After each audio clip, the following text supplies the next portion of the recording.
Welcome to Mech Matriarch, a channel all about battle mechs, Gundam, badass military women, and wargaming in general. I am Gwendolyn and I will be your guide to some really cool videos. Please sub and share this video to help my channel grow. Thanks to all the people who have already subbed and given me feedback. I really appreciate it. Let's get started with today's video, but first the con orders you to hit the like button. The question for today's comment section is, which clan are you in? And today's video will be about what is a clan anyway, what do they do and why. I will try to do some more videos on the clans and what their deal is, so if you have any specific questions let me know in the comments. To understand the clans, you must understand their history. At least that is what it says in the campaign guide Warriors of Kerensky. Let me save you about 1,000,000 pages of lore content that is irrelevant because it all happened 400 years before Mech Warrior actually takes place. Long story short, the Star League existed. People thought that was a good idea. It worked for a bit, and then what happens with all good empires happened to them and they got too big for their boots. After some assassinations and squabbling, Alexander Kerensky and Aaron de Chevalier decided to get a whole bunch of folks together and bugger off into the wild blue yonder. They took most of the Star League military, their equipment and facilities, and also, just to be rude, the central data core holding most of the plans for the technology in it. It would basically be like taking all of Google's databases today and going to Antarctica. In a surprise to no one, the Inner Sphere immediately went into a war in a dark age. Meanwhile, the clanners were having lots of fun on the Exodus Road. After a mutiny where most of the followers were like, "Bro, do you know where you are going?" Alexander Kerensky issued General Order 137, also known as the Hidden Hope Doctrine, where he stated, quote, "The people of the Exodus must stand apart in order to survive so that their descendants could one day return to lead the Inner Sphere back to the ideals of the Star League." End quote. Now, with all big sweeping statements that are as big as that, it has a lot of room for interpretation. Fast forward from 2785 to 3050 and you now have two main factions. The Wardens, who believe that this statement means let's go back to the Inner Sphere and guide them to be better people, and the Crusaders, who are nutcases who somehow interpreted that to mean the guy who left the Star League because of all the pointless wars wanted to start a war to end all wars and invade the Inner Sphere and subjugate the millions of people living there. After political bad times, the Crusaders won that argument, and Clan Wolf, Clan Ghost Bear, Clan Jade Falcon and Clan Smoke Jaguar invaded the Inner Sphere with superior technology and tactics, and the rest is history. Well, at least fake history that people take way too seriously.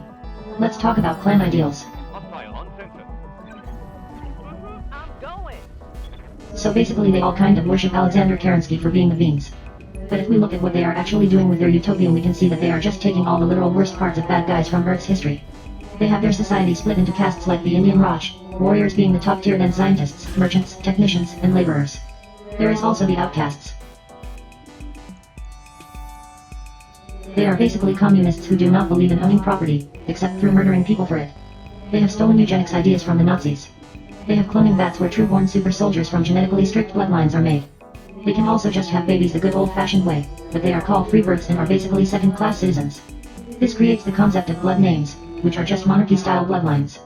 The number of people who have these blood names are limited within each clan, and each clan is in charge of defending their own bloodlines. These blood names give you certain heritage and rights. Much like barbarians of the past, they believe in the following ideas: might makes right, be xenophobic, conform and be honorable. They also have a bunch of traditions and a savage legal system based in combat. The first concept is the right of forgiveness, Surkai. Basically inspired by the Japanese punish yourself to save face idea that says if you messed up you can sacrifice something important to yourself and take a punishment, then you can be forgiven for breaking your honor. Next you have a trial of grievance, where have some kind of challenge or duel, usually combat in the lore, where you settle disputes amongst people through skill rather than logic or compassion. This is overseen by a council and then judged by a circle of equals. Trial of refusal is linked to the grievance duel. When a decision is made, they can basically appeal it by fighting to see who is right. The refuser says what their army will be, and then the defender gets to build an army equal in ratio to the voting decision. I.e., if something is voted 2 say yes and 10 say no, then the defender gets an army 5 times as strong as the refuser. There is a bunch of rules, and if you want more info, read Clan Warriors of Kerensky. Trial of possession is the most common trial. For a society that is ostensibly communists, it is surprising to see that so often they use this possession trial to get stuff they want. But hey, it's fiction, friends. These trials of possession are fought over literally everything. Who owns a bloodline, actual battle mechs and military resources, worlds, and locations. You name it, they fight over it. The attacker states who they are, the objective they want, and the request the defenders name what forces they will use to maintain their possession. This negotiation is called a batchal. The defender replies and attackers then bid to see who thinks they can do it with the lowest resources. The lowest bidder gets to fight. During this kind of trial they also take people prisoner. These people become bondsmen who are basically slaves to their master. Right of absorption. This is basically a big vote to absorb another clan into your own. Generally this happens after you borderline wipe out a clan and you want to keep their survivors around. The clan being absorbed can fight to refuse this. Trial of position is basically how clanners get a promotion. It starts when they take their final test at the clan academy, when they basically take on a heap of dudes at once. The more folks they beat, the higher rank they get. It is different for different clans and castes, but the premise is the same. Trial of blood rite is a process where if you don't have a blood name you can fight to challenge for it. Most of this happens when warriors are first finishing training, though this can happen to characters with plot shields and lore magic reasons to get one. Ritual of adoption is a way to move from being a lower caste up into the warrior caste. Basically it is a massive combat phasing where you get the crap kicked out of you and have to fight a trial of position. Ritual of abjuration and trial of annihilation are two extreme measures where the goal is to remove an unwanted element from society. In a ritual of abjuration they exile the loser, and in trial of annihilation they murder everyone. These are the core ways the clans get things done. Zellbrigen is the honor code of the warrior class. It is meant to be how clans balance their ridiculously overpowered mechs in game, but players rarely follow these rules. Zellbrigen has the following rules. 1. Each warrior will challenge different enemies. No two fighters will hit the same target. It's always one-on-one fighting, or at least meant to be, even if they are overwhelmed. 2. A warrior can choose to fight more than one mech at a time, but they can never have more allies than enemies. I.e. you can have big mech energy and fight more people than you, but if you have buddies helping then you are a pipsqueak. 3. A warrior has the right to refuse a challenge from someone beneath them, specifically inner sphere or people with a reputation for being sneaky. Also weight class is lower than you. It is seen as bad honor to fight someone weaker than you. That means all those Hellbringers and Lokis fighting light mechs have no honor.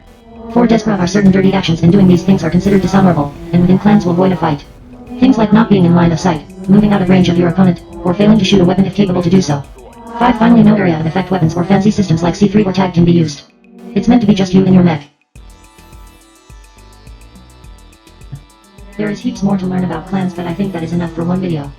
If you want to know more, check out the Clan Warriors of Kerensky book. Whilst it is super old, it gives you the foundation knowledge for what the whole deal with the clans is.